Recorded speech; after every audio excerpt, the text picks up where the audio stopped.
Labas, Rita. Labas, Rasa.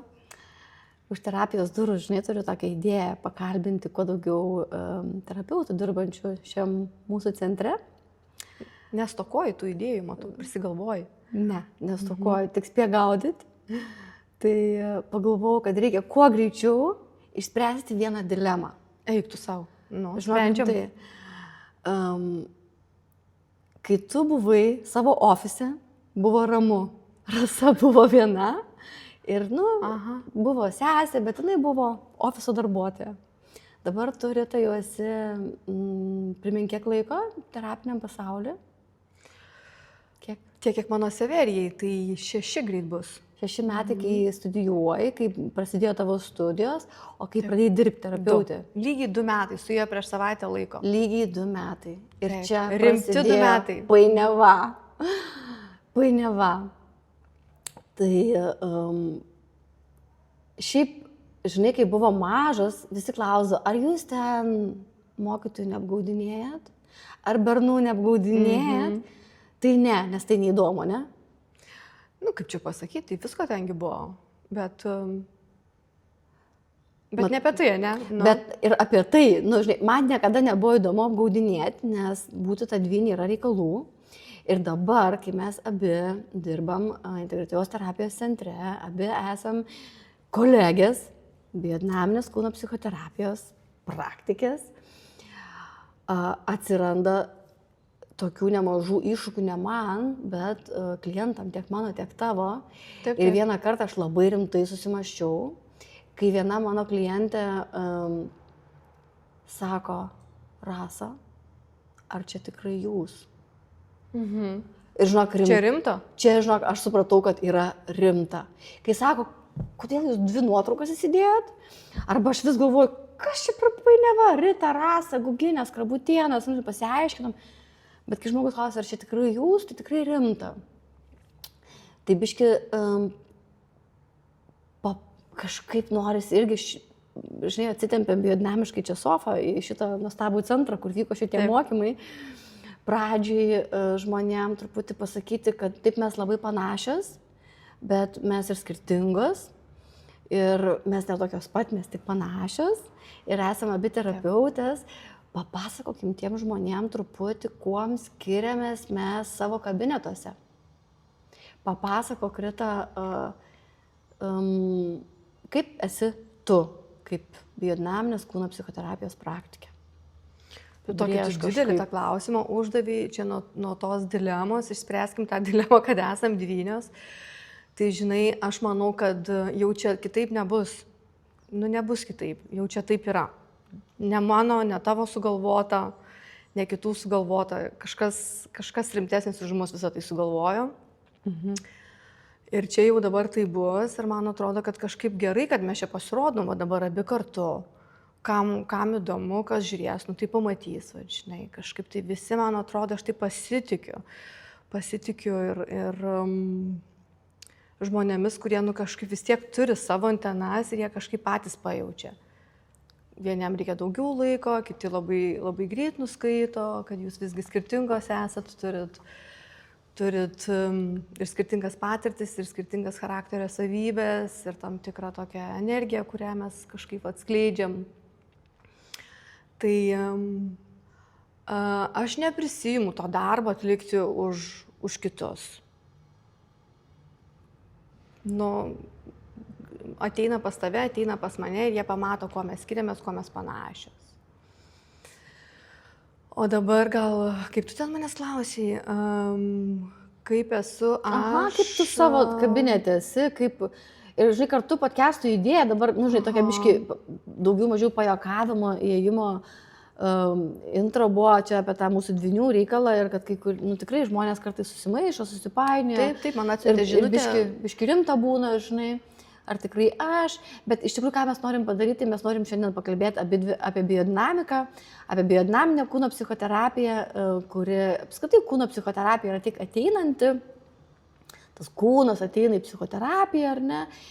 Ir kad mes pasidalintumėm, ir dabar klausimas tau, papasakok, Rita, apie ką yra tau biodinamika. Ir tada, nu, vat prieisi, žinai, apie ką yra, kaip tu supranti savo terapiją, kaip tavo kabinete atrodo tie užkulisiai, kiek tu gali papasakoti.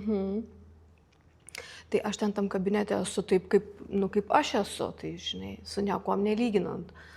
Bet, vat, jeigu dalinantis apie, kas man yra biodinaminė kūno psichoterapija, tai aš manau, kad niekam neįdomu tie apibrėžimai, žinai, visos tos teorijos apibrėžimai, man tai gal taip labiau norisi per tai, kad per tokią metaforą, kad man tai yra tokia įkūnyta meilė. Tokia įkūnyta meilė ir tai yra apie tai, kad toj krypty man jaučiasi labai daug tokios motiniškos energijos. Tokios labai daug mylinčios mamos yra. Kuri talpina ir priima taip, kaip yra savo vaikus.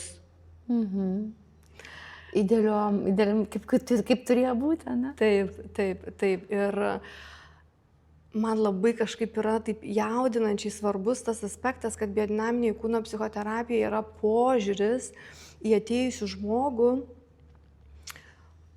neieškoti diagnozės, neieškoti patologijos, nežiūrėti, kad ne ta perspektyva, ne iš tos perspektyvos, kad aš sveikas, o tu ligonis. Aš sveika ir tu sveika. Čia tas toks požiūris. Man šitas labai yra artimas ir aš tikiu, kad šitas požiūris yra savaime terapinis.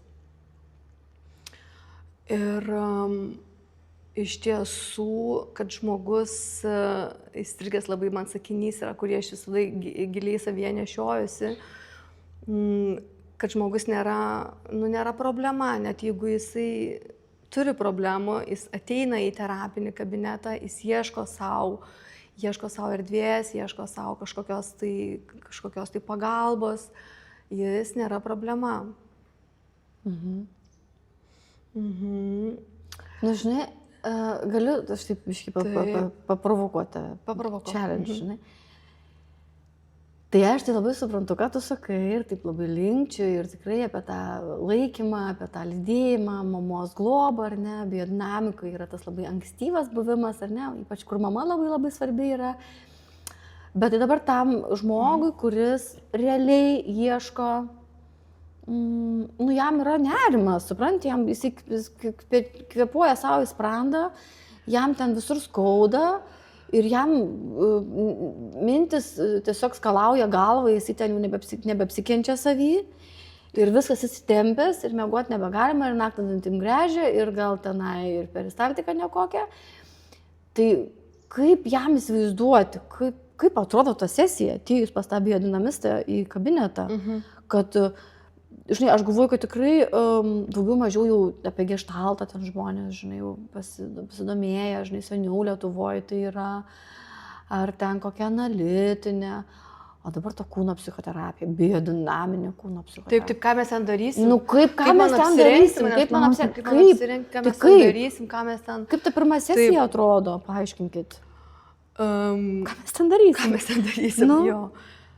Taip paprastai jinai atrodo, kažkaip labai taip, net nepasakyčiau, kad jinai kažkom labai skiriasi galbūt ir kiekvienu atveju jinai ir panašiai ir skirtingai atrodo. Tai apie kokį atvejį kalbėsim, apie kokį žmogų, ką jisai atsinešė, ką jis talpina savyje. Bet vis tiek prasideda nuo to, kad mes susipažįstam. Žmogus pažindinasi su manimi, aš su juo, mes kalbamės, bendraujam ir tada kažkaip aiškėja situacija, kas ten skaudenasi, kas ten vyksta, kur deficitas, ko reikėtų, kaip norisi būti, koks kanalas žmogui yra prieinamas. Vieniem yra labai lengva eiti prie savo vidaus per verbalinį kalbėjimą, kitam labai sunkiai renkasi žodžiai ir jis turi tikrai neblogą priėjimą prie kūno. Kas vėlgi su kitu prieiti prie kūno užtrunka. Nu tai pažiūrėjau, ką tam žmogui reiškia prieiti prie kūno, ką tu jį čiupinsi? Taip. Ką tu darysi su to kūnu? Ką tas kūno psichoterapija? Tai mes tikrai kažkaip taip toks yra įsivaizdavimas gal kažkokio tokio, nesakau, kad čia visų, bet toks įsivaizdavimas yra, kad tas mūsų kūnas yra kaip transporto priemonė mūsų galvos. O ta vežioja galvą mūsų kūnas ir mes taip gyvenam.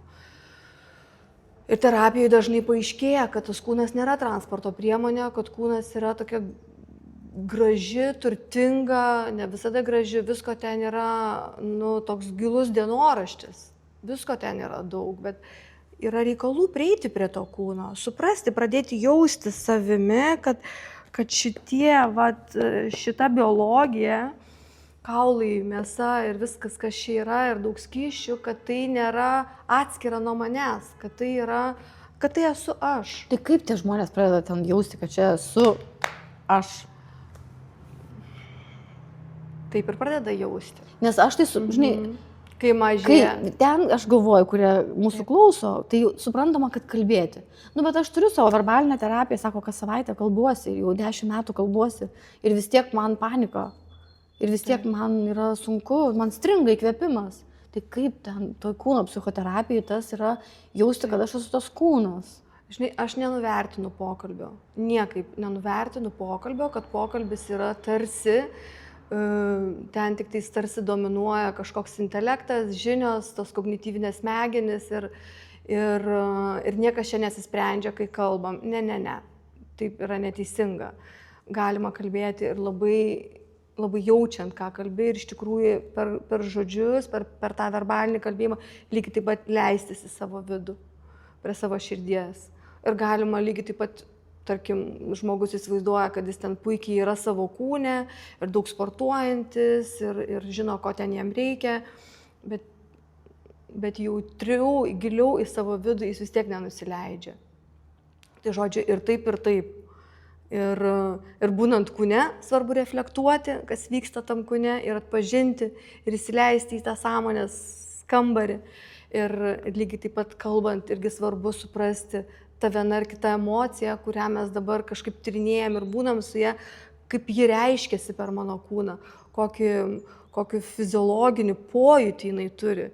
Nes čia jau tikrai, kas norėjo, to suprato, kad emocijos yra šiaip labai stipriai kūniškas reikalas. Tik tais, kiek ten sąmoningumo toj vietoje, ar mes tai pastebim.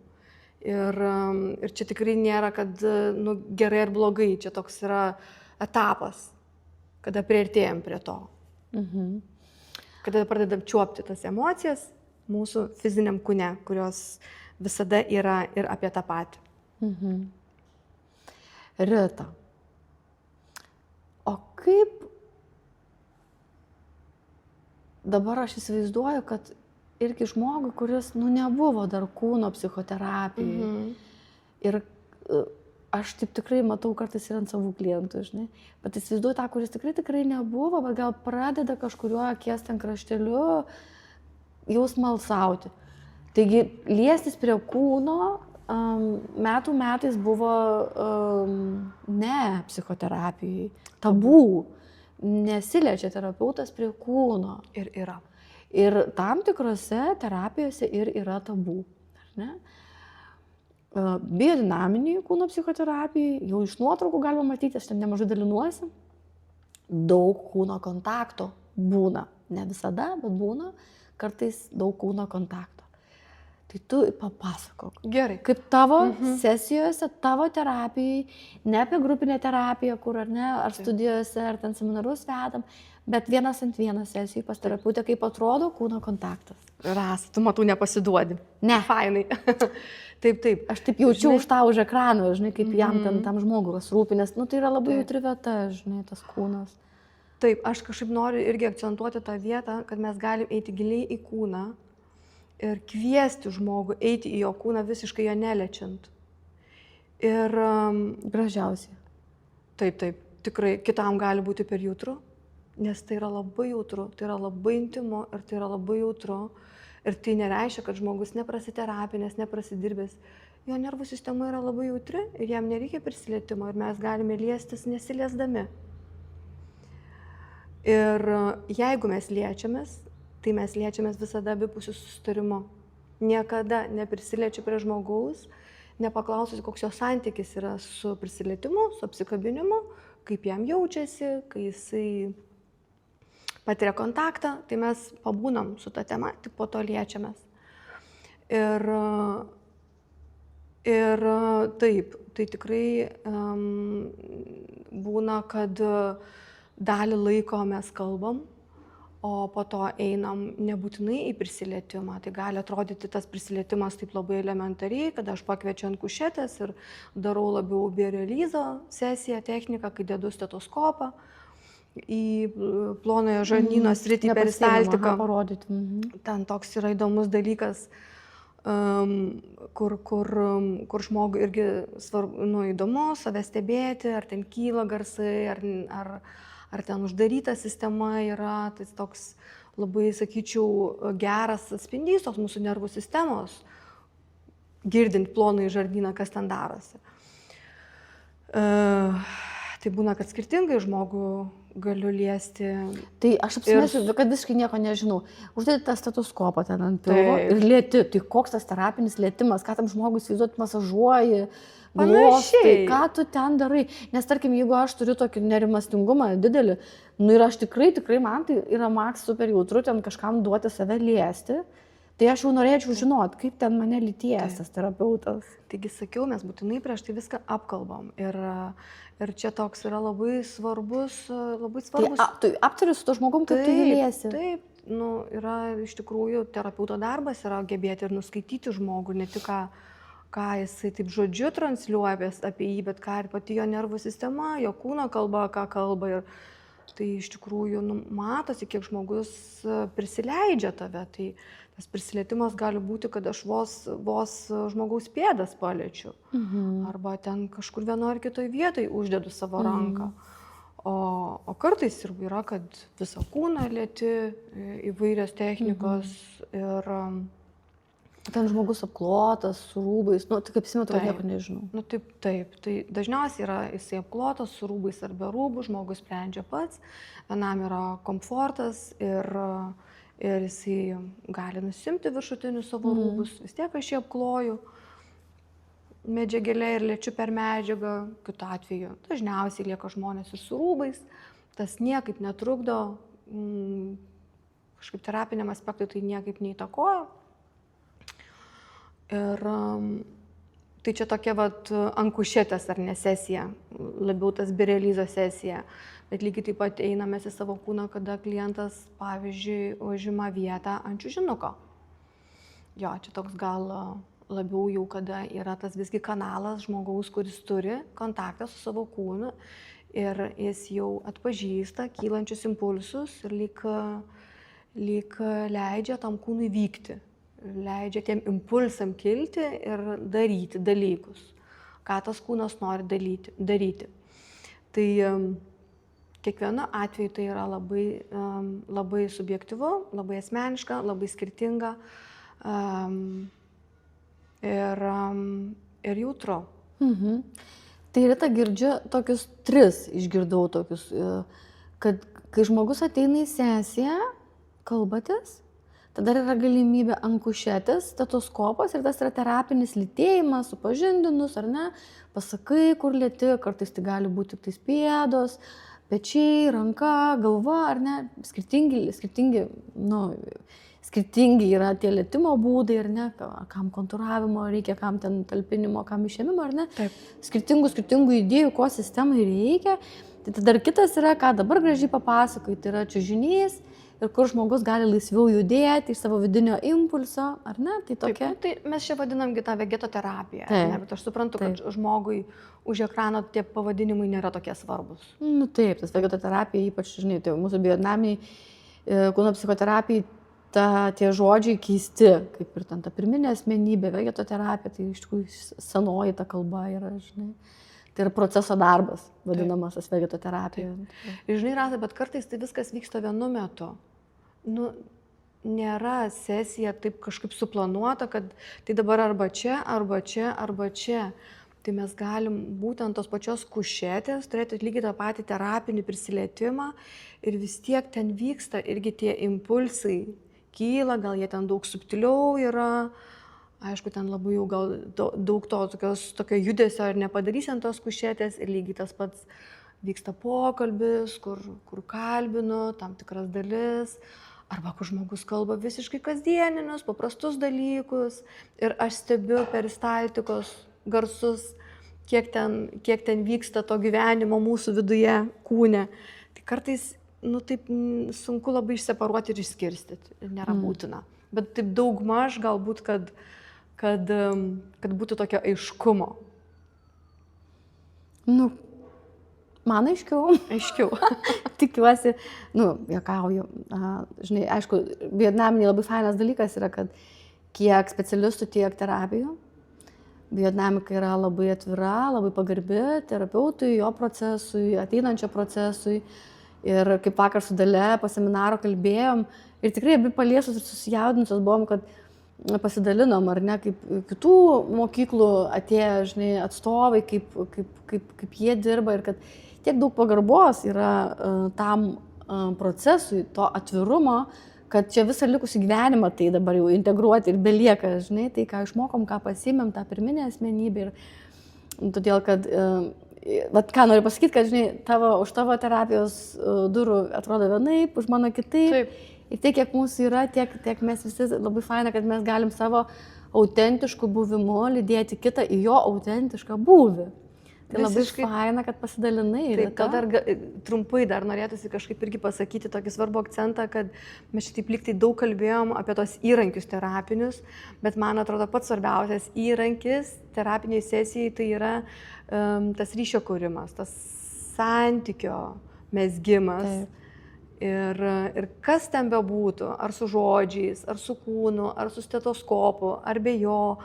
Tai yra tas toks, kas yra už visų tų įrankių. Taip. Čia man svarbiausias akcentas yra terapijai. Taip. Per jį ir vyksta gydymas, nes jis mus ir sužydžia. Taip. Rasa, tai tu gal papasakok, žinai, kas tau yra biodinamika, kaip tau jinai išsijaučia. Jo, į tą kontekstą gal visai gerai būtų, nes čia, žinai, žmonės bando mus ir vizualiai atskirti ir galbūt metodikom atskirti. Tai kartu turim ir tą panašų pasaulį, kuris kartu ir labai autentiškas, unikalus ir labai kitoks. Bet ir tai aš tokia esu dviguba terapeutė, žinai, ir tas dviguba terapeutė ir patinka ir nepatinka. Tai taip, nėra lengva man pačiai kartais, tarp tų daug mokyklų turiu, žinai, esu atėjusi iš tos kineziterapijos pasaulio, tos funkcinės medicinos, kur aš vadinu, ten, kur ir kineziologija, ir manualinė, ir osteopatija, dabar plačiai atėjusi mano pasaulio, ir kartu esu kūno psichoterapijos praktikė. Ir kartais man tai nebeatsidalina, ir tada yra labai brangu, ir tada, žinai, man toks yra apie tą integralų buvimą, integruotą darbą, ir daugiau mažiau asmenybė irgi yra jau integralume savo, kur būnam su kūnu, ne taip pasakiau, būnam jau per kūną, žinai. Ir kartais yra žmonės, kurie tiesiog ateina labai tokios labai aiškios, labai struktūrinės, somatinės pagalbos pas mane. Ir ten nėra asmeninio aspekto, nėra ėjimo į sielą, žinai, nėra to gilaus asmeninio proceso, labai sąmoningai aš ten neinu.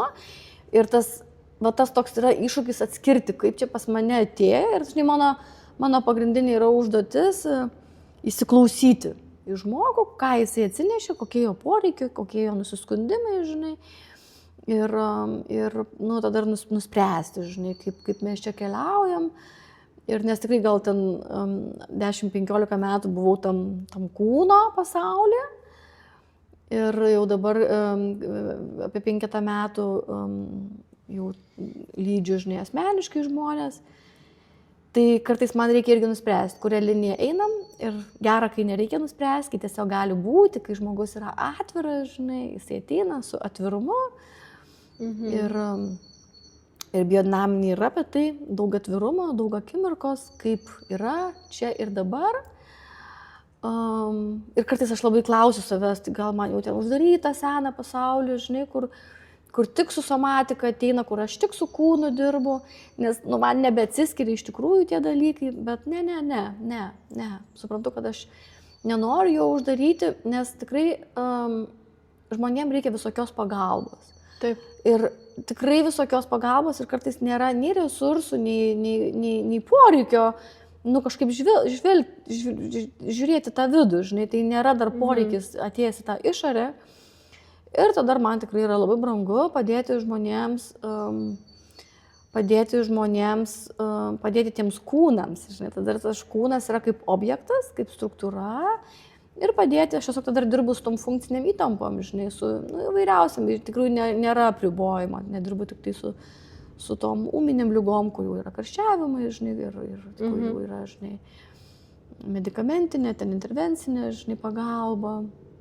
Tai tuos du pasaulius kombinuoju, kartais turiu šiek tiek frustracijos, kaip ir dalinausi, o kartais esu tikrai labai laiminga, kad turiu tos du kelius, žinai, kuris kartais ir sueina labai nuostabiai į vieną kelią.